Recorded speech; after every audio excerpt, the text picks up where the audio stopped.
Bismillahirrahmanirrahim. Assalamualaikum warahmatullahi wabarakatuh. Innal hamdalillahi nahmaduhu wa nasta'inuhu wa nastaghfiruh wa na'udzu billahi min syururi anfusina wa min sayyiati a'malina. May yahdihillahu fala mudhillalah wa may yudlil fala hadiyalah. Asyhadu an la ilaha illallah wahdahu la syarikalah wa asyhadu anna Muhammadan abduhu wa rasuluhu la nabiyya ba'da. Alhamdulillah, tahun ini Allah berikan kita kesempatan untuk bertemu kembali dengan Ramadan yang penuh berkah ini. Bulan yang penuh dengan ampunan, bulan yang penuh dengan rahmat, bulan di mana di dalamnya diturunkan Al-Quran yang menjadi pedoman kita sebagai umat Islam hingga saat ini. Indah dengan bintang-bintangnya, maka Ramadan akan menjadi indah dengan puasa yang kita laksanakan di dalamnya, dengan ibadah-ibadah yang kita tunaikan di dalamnya. Syahrul Ramadan alladzi unzila fihi al-Qur'anu hudal linnasi wa bayyinatin minal huda wal furqan. Dialah bulan Ramadan yang dimana diturunkan di dalamnya Al-Quran yang menjadi pedoman dan petunjuk bagi umat Islam. Kutiba alaikumus siyamu kama kutiba alal ladzina min qablikum la'allakum tattaqun. Maka diwajibkanlah kepada kalian semua berpuasa sebagaimana diwajibkan kepada umat-umat sebelum kalian, agar kalian menjadi orang yang bertakwa. Imam Al-Ghazali dalam kitab Ihya Ulumuddin membagikan derajat puasa menjadi 3 bagian. Puasa yang pertama yaitu adalah shaumul umum, yaitu puasa yang dimana di dalamnya menahan perut dan syahwat dari hal-hal yang dapat membatalkan puasa. Puasa ini dikatakan demikian karena ia hanya melakukan kewajiban, yaitu meninggalkan hal-hal yang dapat membatalkan puasa dari waktu imsak hingga tiba waktu maghrib. Lalu kemudian derajat puasa yang kedua adalah shaumul khusus, yaitu puasa yang tidak hanya sekedar menahan haus dan lapar atau hal-hal yang dapat membatalkan puasa, akan tetapi lebih daripada itu, ia menjaga telinga dari tidak mendengarkan hal-hal yang tidak seharusnya didengarkan. Ia menjaga mata untuk tidak melihat hal-hal yang tidak baik, dan juga menjaga lisan untuk tetap berkata dengan kata-kata yang baik dan tidak mengeluarkan kata-kata yang kotor.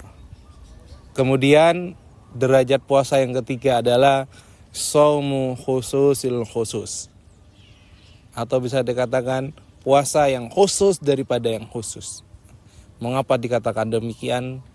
Karena puasa ini tidak hanya sekedar menjaga diri dari hal-hal yang membatalkan puasa, atau menjaga diri untuk tidak bermaksiat kepada Allah Subhanahu wa taala, akan tetapi lebih daripada itu, ia menjaga hati untuk tidak memikirkan hal-hal dunia, memikirkan gemerlap dunia, memikirkan nikmat dunia, sehingga hati orang yang berpuasa tersebut menjadi fokus dan terisi oleh zikir, mengingat kepada Allah, menyucikan diri, sehingga ia lahir menjadi seorang insan kamil yang suci hatinya, suci pikirannya, dan baik akhlaknya, dan dapat mencapai derajat manusia yang bertakwa.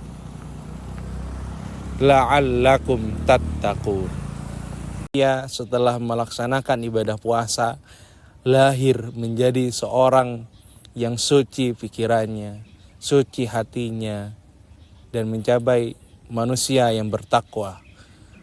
Sebagaimana inilah tujuan dari berpuasa itu sendiri.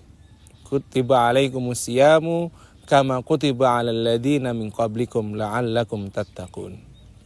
Maka oleh karena itu marilah kita bersama-sama berusaha mengupayakan diri untuk senantiasa memperbaiki kualitas ibadah kita kepada Allah Subhanahu wa taala, lebih mendekatkan diri kepada Allah Subhanahu wa taala untuk mencapai derajat manusia atau umat Islam yang bertakwa, sehingga kita mampu mendapatkan keutamaan hikmah dari puasa yang kita laksanakan.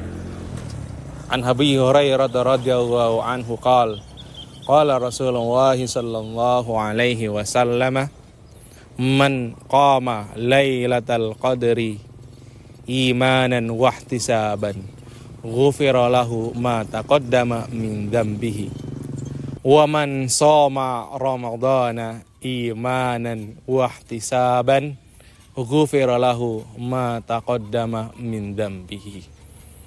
Barang siapa yang bangun dalam malam Lailatul Qadar dengan penuh keimanan dan mengharapkan pahala dari Allah, maka diampunkanlah baginya dosa-dosanya yang sudah berlalu. Dan juga barang siapa yang berpuasa pada bulan Ramadan dengan penuh keimanan dan mengharapkan pahala dari Allah, diampunkanlah dosa-dosanya yang telah berlalu. Maka oleh karena itu, puasa tidak hanya sekedar puasa, tapi ini adalah sebuah latihan bagi kita. Ini adalah sebuah ujian bagi kita untuk mencapai derajat takwa kepada Allah Subhanahu wa taala. Sekian dari saya. Usi nafsi wa iyyakum bitaqwallah. Wassalamualaikum warahmatullahi wabarakatuh.